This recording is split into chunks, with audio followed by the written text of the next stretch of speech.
जो खाक में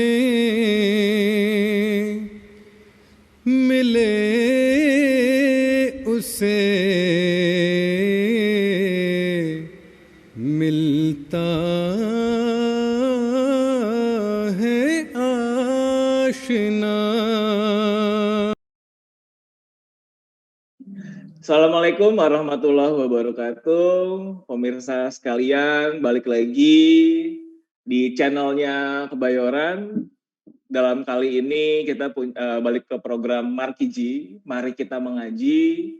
Dan dalam suasana Ramadan ini, tema kali ini yang akan diangkat adalah pengaruh amalan jasmani pada tatanan kerohanian Al-Baqarah ruku ke-21. Nah, seperti biasa, kita ditemani narasumber yang memang sudah beberapa episode hadir dan mungkin narasumber utama lah ya. Pak Mubalik kita, Maulana Harpan, dan satu lagi kita punya keluarga dari narasumber Pak Budiman Amyudin, dan saya rasa semua juga udah mengetahuinya, sudah kenal lah sama beliau. Nah, dalam suasana sahur dan Ramadan ini singkat aja supaya lebih cepat waktunya, saya persilahkan Pak Mubalik untuk memaparkan materinya. Waktu dan tempat saya persilahkan. Baik. Bismillahirrahmanirrahim. Asyhadu an la ilaha illallah wa asyhadu anna Muhammadan abduhu wa rasuluh. Amma ba'du, fa'udzu billahi minasyaitonir rajim. Bismillahirrahmanirrahim. Hadirin wa hadirat yang dirahmati Allah Subhanahu wa taala. Alhamdulillah pada kesempatan kali ini kita bisa kembali bersua ya dalam program Markiji. Adapun tema kita pada kesempatan kali ini sebagaimana sudah diagendakan yaitu pengaruh amalan jasmani terhadap tatanan kerohanian. Ya, di mana tema ini akan kita coba mengupasnya dari Al-Quran surah Al-Baqarah di ruku yang ke-21. Ya. Insya Allah nanti akan kita batasi dari 171. Untuk itu maka akan saya awali tilawahnya terlebih dahulu, ya. Baru nanti kemudian disusul dengan terjemahan dan sedikit penjelasannya. A'udzu billahi minasyaitonir rajim. Ya ayyuhan nasu kulu mimma fil ardi halalan tayyiban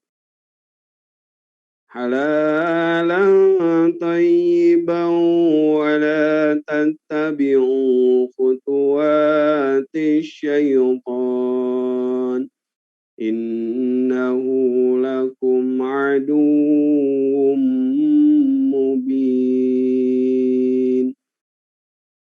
Innama ya'murukum bis-su'i wal fahsya'i wa an taqulu 'ala Allahi ma la ta'lamun. Wa idza qila lahum ittabi'u ma anzalallahu qalu bal nattabi'u ma alfayna 'alaihi aba'ana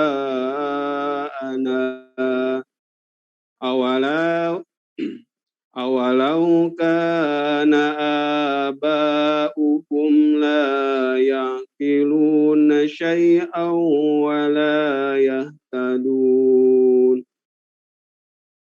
Masalul ladzina kafaru kamasalil ladzi yan'iqu bima la yasma'u illa du'a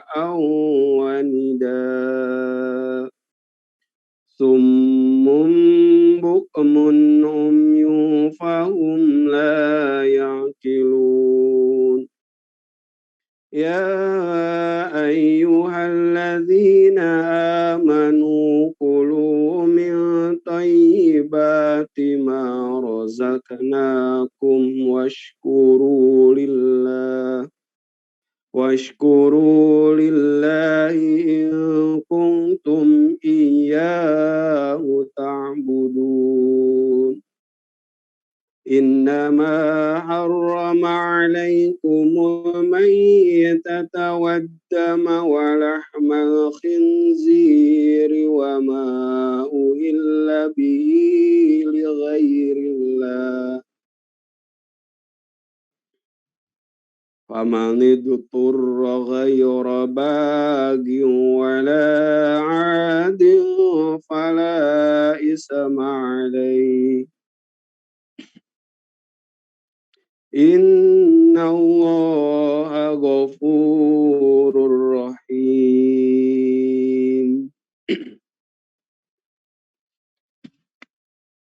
Terjemahan daripada ayat yang tadi sudah saya tilawahkan. Ya ayuhan nas, hai manusia, kulu mimma fil ardi halalan thayyiba. Makanlah dari apa yang halal dan thayyib di bumi. Wala tattabi'u khutuwati syaitan. Dan janganlah kamu mengikuti langkah-langkah syaitan.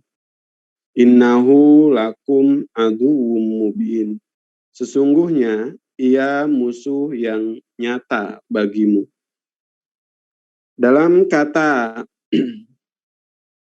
thayyib, ya, di sini ada satu penjelasan yang diberikan, yakni amal soleh harus mendampingi iman sejati.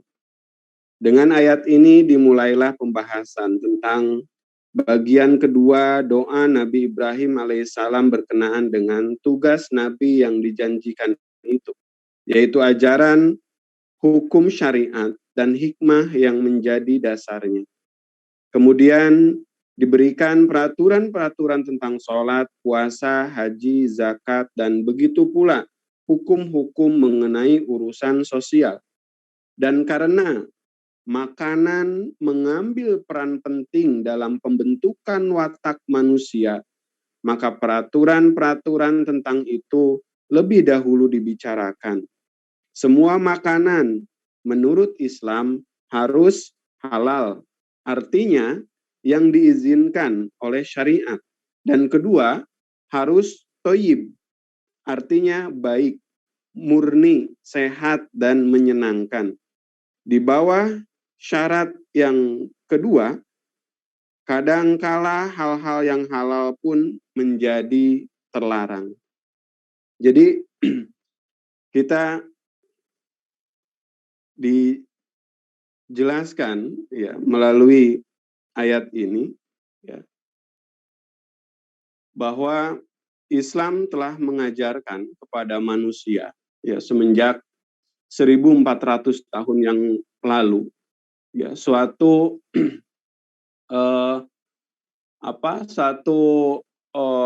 suatu ilmu yang kemudian pada masa kini ya dalam penelitian medis pun kemudian dibenarkan.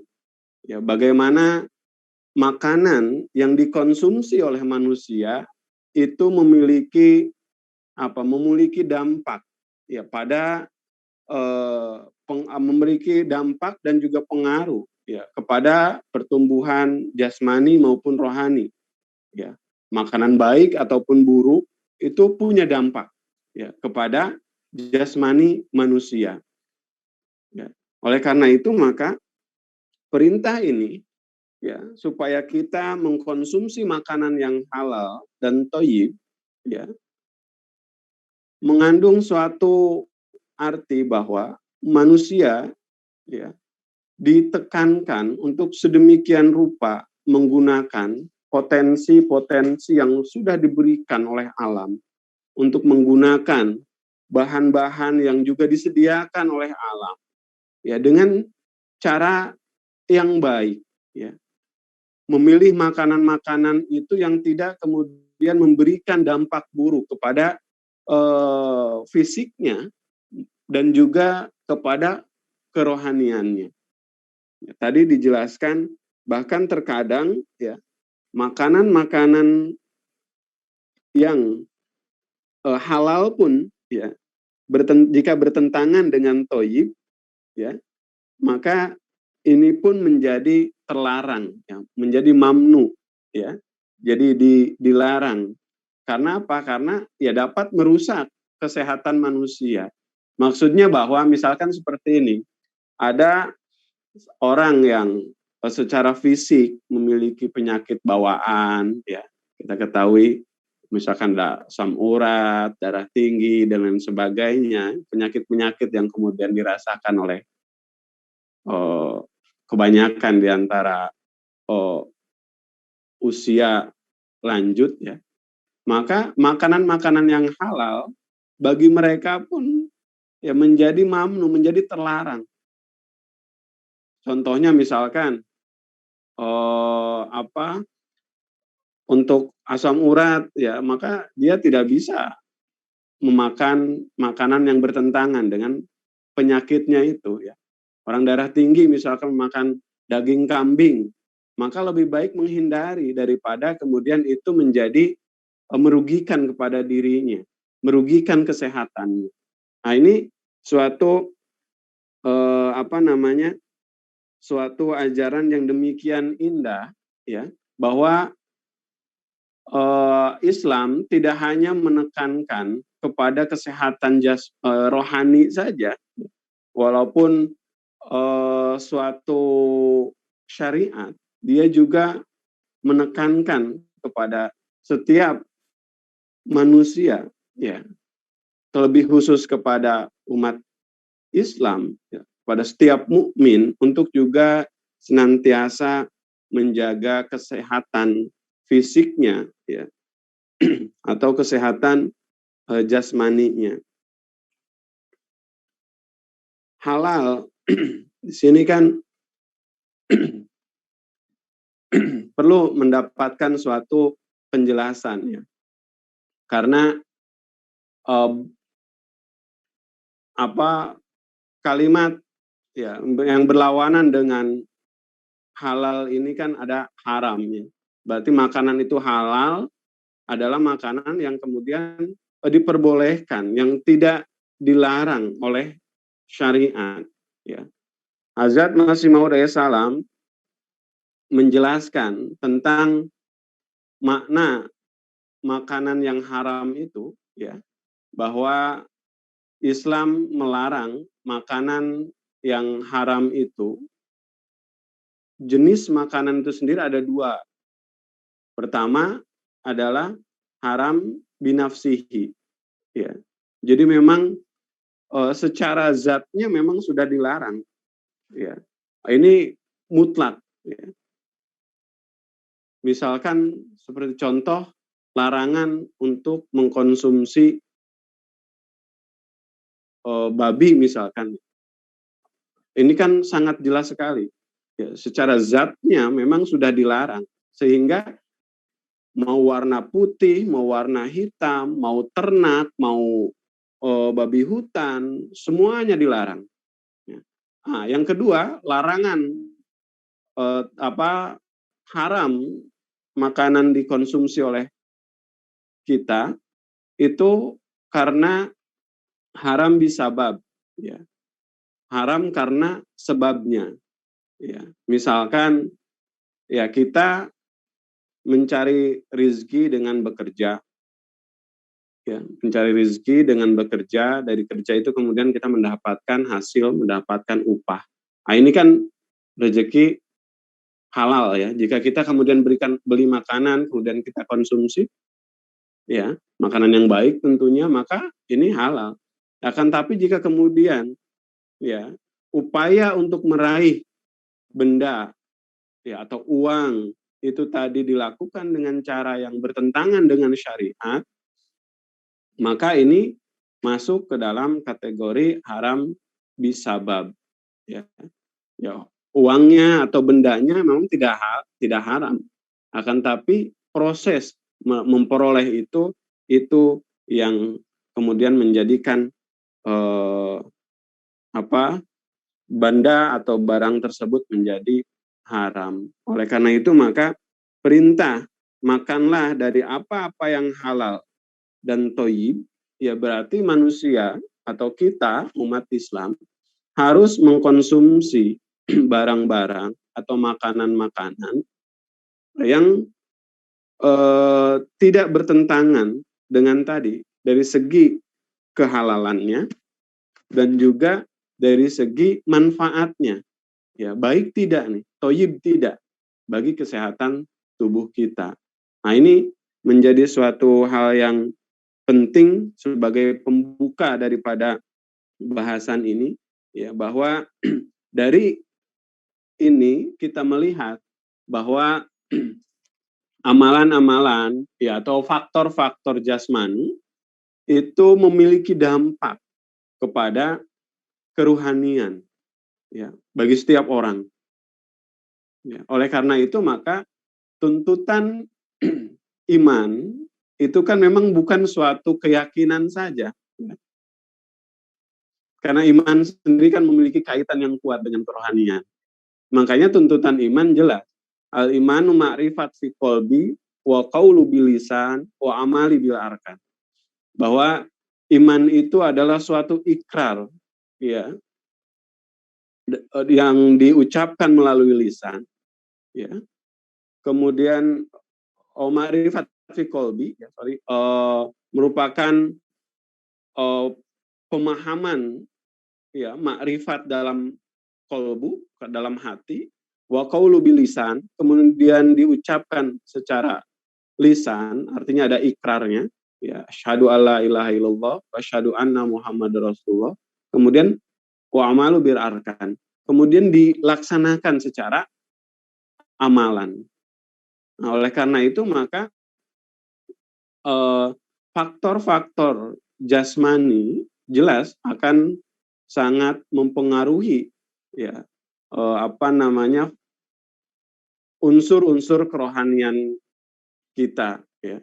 Oleh karena itu maka Islam ya tidak hanya menekankan kepada penganutnya untuk kemudian memiliki keimanan yang kuat saja atau secara ikrar demikian lantang ya, akan tapi dari segi amalan, dari segi praktek hidup, kemudian jauh daripada ajaran-ajaran Islam. Oleh karena itu harus selaras. Ya, Islam menghendaki ya, manusia itu atau umatnya itu untuk bisa selaras dalam menjalani kehidupan ini sesuai dengan tuntutan-tuntutan syariat.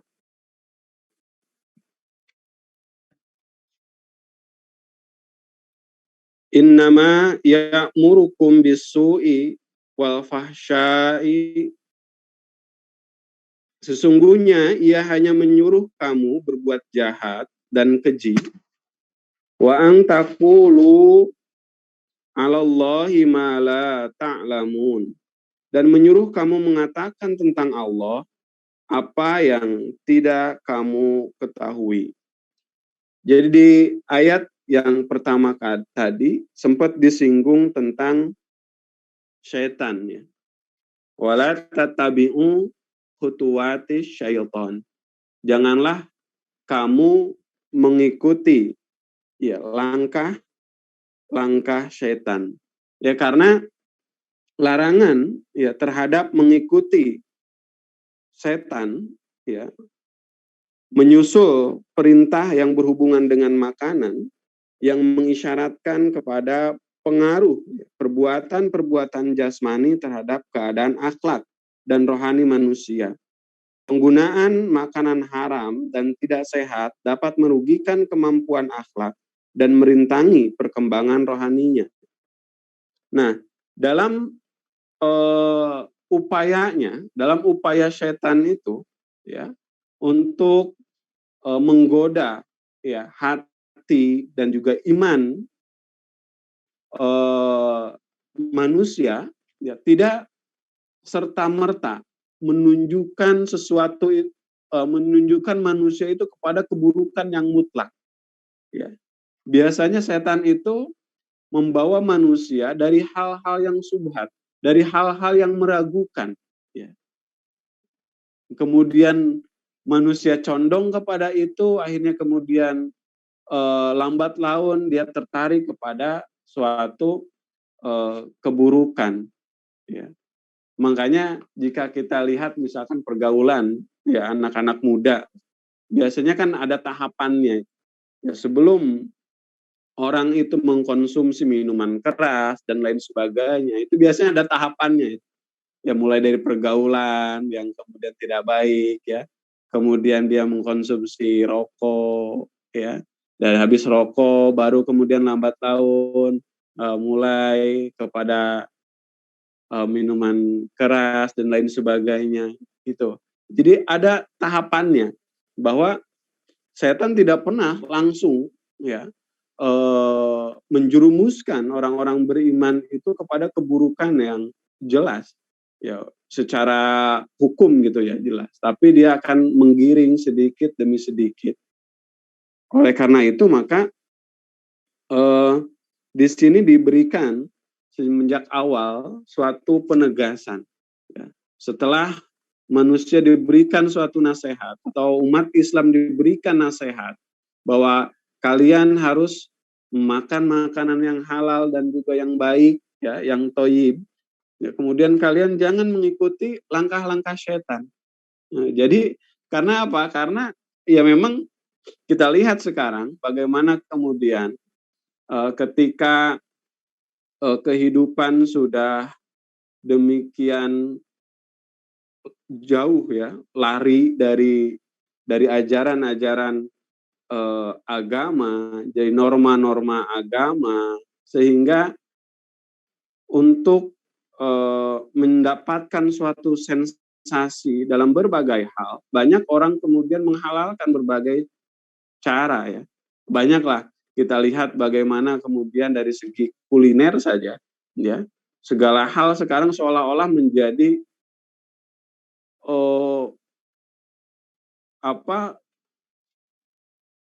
benda atau menjadi barang yang bisa dimakan, ya, sehingga tidak ada sortir, tidak ada pilih memilih lagi ya. Ya. Kita lihat misalkan bahkan dijadikan produk-produk unggulan. Pernah mungkin melihat di YouTube atau di mana ya, jika jalan-jalan ke Thailand maka sensasinya adalah ya makanan-makanan seperti kalajengking dan lain sebagainya, yaitu memang ditawarkan ya. Atau di daerah kita juga di Indonesia ada, di daerah timur ya, bagaimana ada pasar yang memang menjual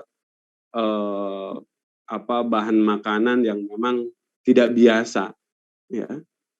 Jadi dari mulai sensasi, kecenderungan untuk mengikuti tren, ya akhirnya mencoba, ya lambat laun kemudian menjadi menjadi adiktif ya, menjadi keinginan yang berkelanjutan kemudian mengkonsumsi itu.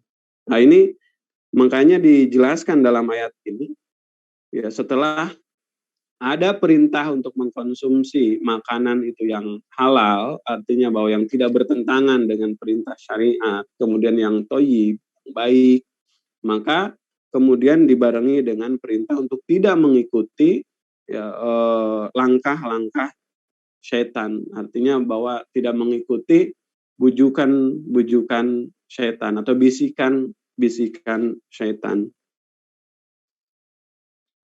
Wa idza qila lahum ittabi'u ma anzalallahu qalu bal nattabi'u ma alfaina alaihi abaan. Dan apabila dikatakan kepada mereka, ikutilah apa yang Allah telah turunkan, mereka berkata, tidak, kami hanya akan mengikuti apa yang kami dapati pada bapak-bapak kami biasa melakukannya. Awalau kana aba'ukum la ta'qiluna syai'aw wa la ta'tadun. Sekalipun bapak-bapak mereka itu tidak mengerti suatu apapun dan tidak pula mendapat petunjuk. Di sini ada keterangan dijelaskan bahwa sungguh ganjil benar. Namun demikian amatlah disayangkan bahwa dalam urusan agama yang begitu erat hubungannya dengan kehidupannya yang kekal, manusia seringkali puas dengan mengikuti secara membabi buta jejak orang-orang tua. Tetapi dalam urusan duniawi yang hanya berkaitan dengan kepentingan hidup saat ini saja, dan itu pun hanya sebagian, ia berhati-hati sekali agar ia menempuh jalan yang tepat dan tidak mengikuti orang-orang lain dengan membabi buta. Ini walaupun ayat ini diturunkan mungkin 1500 tahun lalu, tetapi hikmahnya kita dapati masih sangat atau bisa dikatakan relevan dengan kondisi kita saat ini. Ya, di mana ketika memasuki perkara-perkara agama, banyak orang kemudian menggantungkan ya tuntunan agama itu hanya kepada tradisi-tradisi yang berlaku di lingkungannya saja. Ya, tidak ada upaya ya untuk kemudian mengkaji, mencari ya apakah benar, bagaimana ajaran yang sebenarnya, apa perintah Tuhan yang benar terkait dengan perkara yang mungkin dia hadapi. Ya, sangat jarang sekali. Namun tadi dikatakan untuk perkara-perkara yang singkat ya seperti kehidupan di dunia ini, orang demikian sibuk berupaya mencari jalan, mencari formula yang paling baik, yang paling jitu, ya, yang paling benar untuk dapat dia lakukan. Ya, padahal tadi disebutkan, ya, perkara agama itu adalah perkara yang kekal, karena dia tidak hanya untuk kehidupan kita di dunia ini saja, kan tapi juga bagi kehidupan kita di akhirat nanti. Ya, ini pun menjadi suatu tekanan khusus ya kepada kita untuk kemudian ya memiliki perhatian ya terhadap betapa pentingnya pemahaman atau ilmu-ilmu agama ya. Untuk itu maka mudah-mudahan ya acara kita juga ini menjadi satu sarana ya dalam hal tersebut. Yang mudah-mudahan apa yang kita laksanakan menjadi suatu sarana bagi kita meraih pemahaman yang baik, pemahaman yang benar terkait dengan ajaran agama dan juga tuntunan-tuntunan Tuhan. Jadi mungkin karena waktu ya, karena waktu kita sangat terbatas, jika saya lanjut khawatir nanti kesempatan untuk mendalami, kesempatan untuk atau berkomentar nanti terbatas. Jadi mungkin untuk sementara saya cukupkan dulu ya sambil nanti jika masih ada waktu insya Allah akan kita lanjutkan. Jadi mungkin saya kembalikan kepada host, kepada Pak Basir. Jazakumullah. Ya, jazakumullah Pak Mubalik untuk paparannya sangat luar biasa bahwa amalan jasmani itu menjadi ada kaitannya terkait dengan keruhanian dan keimanan. Mulai dari apa yang dikonsumsi, makanan yang halal, tapi juga tidak hanya halal, tapi juga toyib gitu. Dan bagaimana menjauhkan hal-hal yang tidak disenangi dan agar kita semua kejaga dalam kerohaniannya. Luar biasa sekali paparannya Pak Mubalik, jazakumullah. Mungkin dari keluarga Pak Budiman ada yang mau entah berkomentar atau menyampaikan sesuatu atau mungkin bertanya terkait jasmani dan keruhanian tadi mengenai ayat yang sudah disampaikan Pak Mubalik.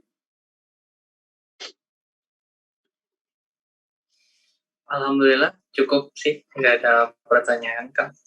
Oh, baik. Nah, Pak Mubalik, kalau misalnya ini Pak, kan tadi kan ada halal dan toyib, dan sangat jelas sekali bahwa halal itu yang memang sudah tidak diperbolehkan, tapi toyib itu kan sesuatu hal yang memang mesti yang baik lah, makanan yang baik, jadi ada halal dan toyib gitu ya.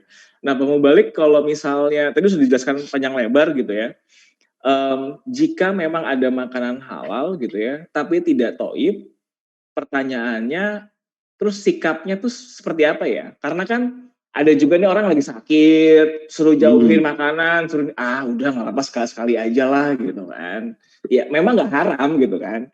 Tapi kan sebenarnya akan sangat berpengaruh terhadap kesehatannya karena mungkin udah lama nggak makan enak gitu kan. Nah itu kira-kira sebaiknya sikap dan apa ya, dan ya bagaimana kita menyikapi supaya kita tetap kejaga kerohaniannya meskipun tidak haram gitu loh. Nah kira-kira gimana sih Pak Mulek sikapnya terkait hal tersebut? Iya, betul. Dan itu memang secara realitas kita jumpai ya, orang-orang yang kemudian ketika walaupun ya secara fisik ya itu menolak ya, atau katakanlah berpantangan dengan makanan tersebut, tapi memang ya karena ada kebosanan atau ya ingin merasakan hal ini, akhirnya ya nggak apa-apalah kita makan sedikit. Jadi makanya tadi saya katakan saya sebut dua istilah ya untuk dua makanan tadi. Yang pertama memang haram. Haram itu ya artinya memang secara syariat tidak boleh. Tapi ada juga makanan yang mamnu. Ya, mamnu ini terlarang karena apa? Karena dampak dari makanan itu lebih rendah daripada haram. Seperti tadi mungkin secara syariat ya, secara jasmani maupun rohani, makanan haram ini mempengaruhi keduanya. Nah, mungkin kalau untuk yang mamnu ini ya hanya secara jasmani saja mempengaruhi seperti tadi. Misalkan orang darah tinggi, ya udah jelas pantangannya berarti tidak boleh makan sate kambing, ya terlarang bagi dia untuk makan kambing gitu. Tapi ya mungkin dalam kondisi-kondisi tertentu ketika memang fisiknya sedang baik, sedang lebih baik daripada kondisi normalnya, maka mungkin ya hanya untuk mencicipi saja, itu tidak menimbulkan ini syariat seperti tadi.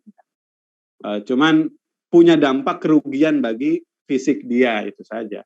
Jadi fisiknya mungkin nanti ya itu darah tingginya kumat ya, dan lain sebagainya, yang kemudian memicu kepada penyakit-penyakit lainnya kan itu.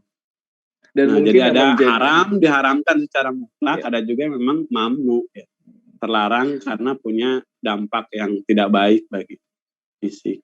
Mungkin juga menjadi sebuah tatanan kerohanian itu fisik jasmani itu jadi menyayangi diri sendiri badan gitu ya. Kalau fisiknya oke, beribadahnya pun juga jauh bisa lebih khusyuk lah, kira-kira seperti itulah. Maksudnya lebih mungkin ada kaitannya ke sana lah. Kayak seperti sekarang kan misalnya terkait Ramadan, puasa gitu ya. Ada kan terkadang kan kita puasa apalagi hari-hari pertama, awal-awal lah sampai 10 hari pertama lah. Puasa nanti pas buka tuh kayak balas dendam gitu kan, dimakanin semuanya.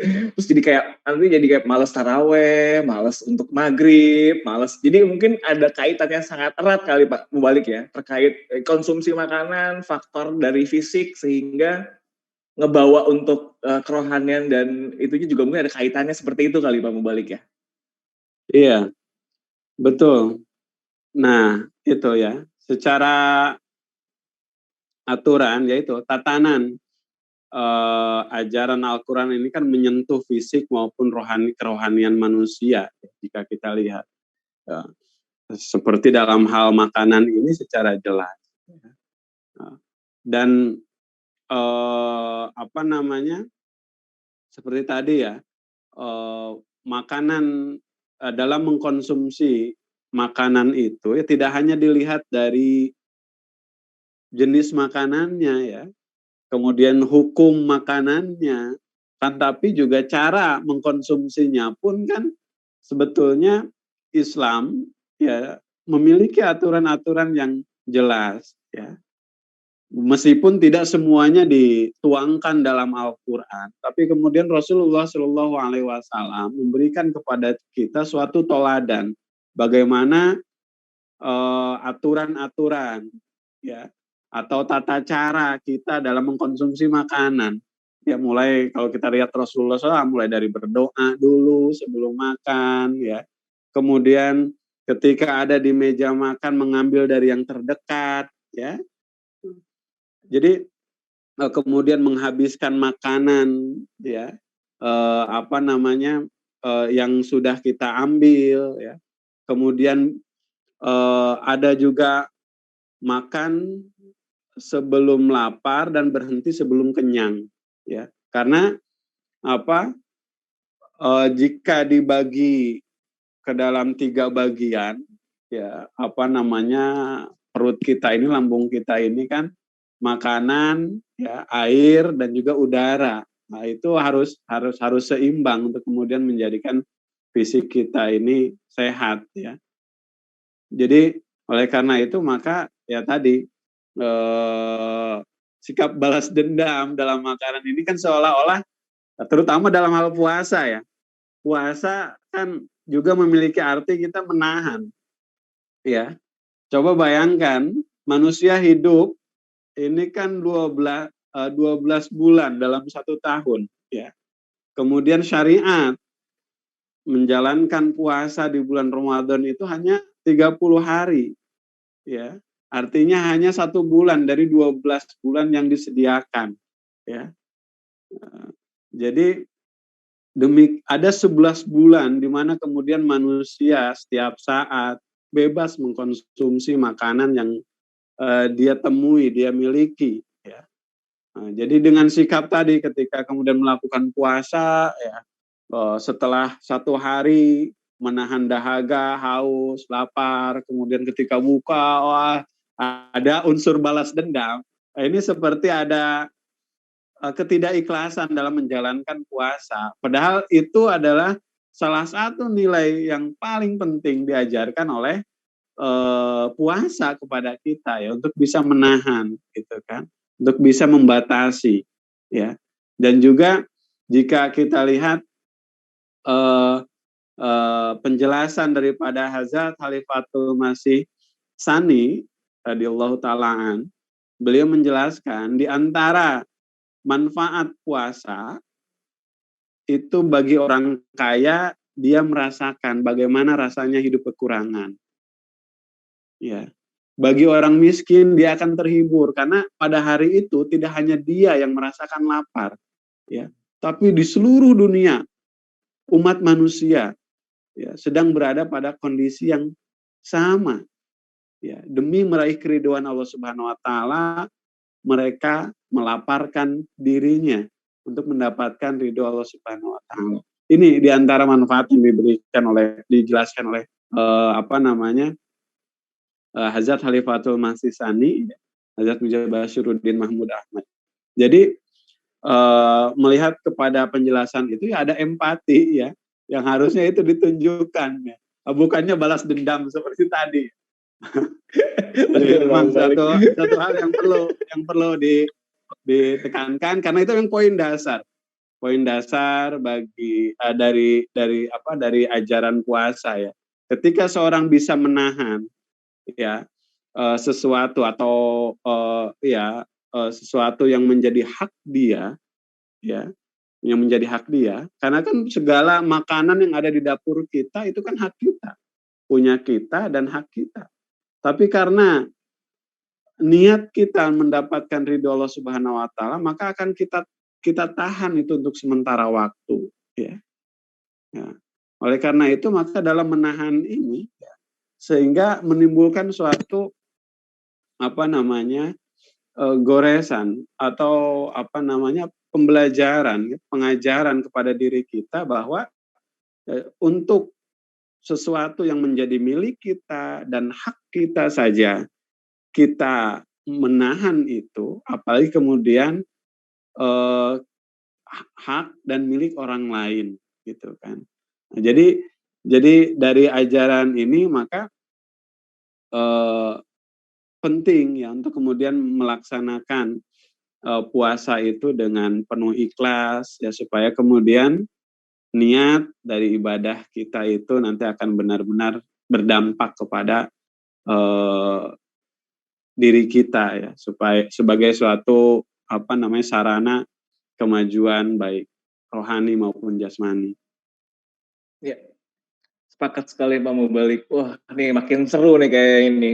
Yang di rumah lagi pada sahur ya kan. Makannya pelan-pelan aja. Gak usah dibanyak-banyakin gitu kan. Nah, dari Pak Budiman sendiri ada Pak Budiman? Ya, ada pertanyaan nih, Kak. Iya, silakan. Tadi sempat saya ingin bertanya Pak, tadi sempat dikatakan di dalam ada salah satu ayat bahwa manusia tidak mengikuti apa yang diturunkan Allah, akan tetapi mengikuti bapak-bapak kami atau orang tuanya. Bagaimana kaitannya dengan kewajiban kita yang harus patuh terhadap orang tua, Pak? Mungkin Anda bisa dijelaskan, Pak? Jazakumullah. Iya. Ya, baik. Nah,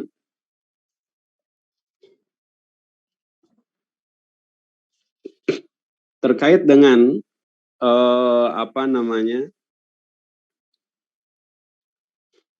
menegakkan tuntutan iman, ya, jangan pernah terpikir dibenturkan dengan kepatuhan kepada orang tua, ya. Nah, jadi dalam Al-Quran juga dijelaskan ya bahwa kita tidak boleh meninggikan suara ya di hadapan orang tua. Ini jelas Al-Quran menekankan ya. Oleh karena itu maka ketika kemudian perintah orang tua kemudian bertentangan dengan hukum-hukum syariat, bagaimana? Nah, mungkin seperti ini ya pertanyaannya itu. Jadi maka yang harus disampaikan, yang harus lakukan oleh seorang mukmin adalah ya dengan ya, tetap menjalankan perintah Al-Quran tadi, ya. Tidak boleh kemudian menunjukkan sikap kasar kepada orang tua, ya menjelaskannya secara baik, secara benar. Kemudian setelah itu ya sudah, ya gitu. Jadi tidak juga kemudian artinya bahwa kita harus mengikuti omongan atau nasihat dari orang tua yang jelas-jelas bertentangan ya secara hukum ya, secara hukum syariat. Ya, jadi sampaikan apa yang menjadi kebenaran ya, namun tetap dengan cara yang baik ya, dengan cara yang sopan ya, tidak menunjukkan sikap atau bahasa yang kasar ya. Ya, kita lihat contoh nabi-nabi terdahulu bagaimana dalam bersikap, bahkan mereka memiliki posisi yang demikian dekat dengan Tuhan ya, segala apa yang dia pahami itu sudah bisa dibilang benar semua ya, karena diajarkan oleh Tuhan. Namun kemudian dalam memberikan penjelasan, dalam menyampaikan dakwah pun tetap harus dengan sopan santun, bahkan kepada Firaun sekalipun. Nah, apalagi kepada orang tua, sikap-sikap kasar, keras memang tidak boleh ya. Kemudian menunjukkan sikap kasar itu ke orang tua, ya cukup sampaikan apa yang kemudian menjadi jelas ya. Setelah itu ya lepas tanggung jawabnya dan menolak kepada perintah yang tidak sesuai dengan syariat ini bukan berarti kemudian kita durhaka, ya, tidak, ya, karena memang niat, ya, segala innamal a'malu binniyat, ya, segala sesuatu itu tergantung kepada niatnya, ya. Tuhan melihat, ya, ke dalam dasar hati kita, ya, dan tujuan kita adalah untuk memberikan atau menyampaikan suatu kebenaran. Jadi terkait dengan menolak ya nasihat atau ajakan-ajakan yang tidak sesuai dengan hukum-hukum syariat terhadap dari orang tua, ya maka itu menjadi suatu kewajiban, tapi sikapnya ya, tidak dengan menunjukkan kata-kata yang kasar atau keras ya kepada orang tua. Bahkan untuk sekedar mengucapkan sekalipun kan itu tidak boleh ya. Jadi harus dengan bahasa yang baik ya. Itu bukan maksud ininya, maksud pertanyaannya. Iya Pak, betul Pak. Iya, itu yang dimaksud tadi Pak.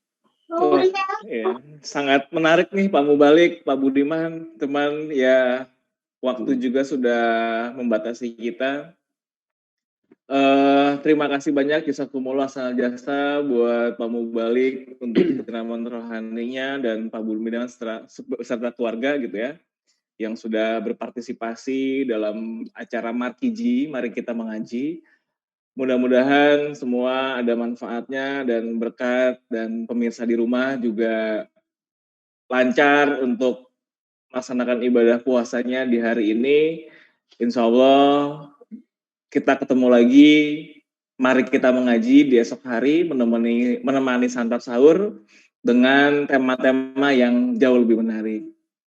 Akhir kata, jazakumullah khairal jasa, saya host dan beserta para narasumber undur diri. Sampai berjumpa besok. Assalamualaikum warahmatullahi wabarakatuh. Waalaikumsalam warahmatullahi wabarakatuh. जो खाक में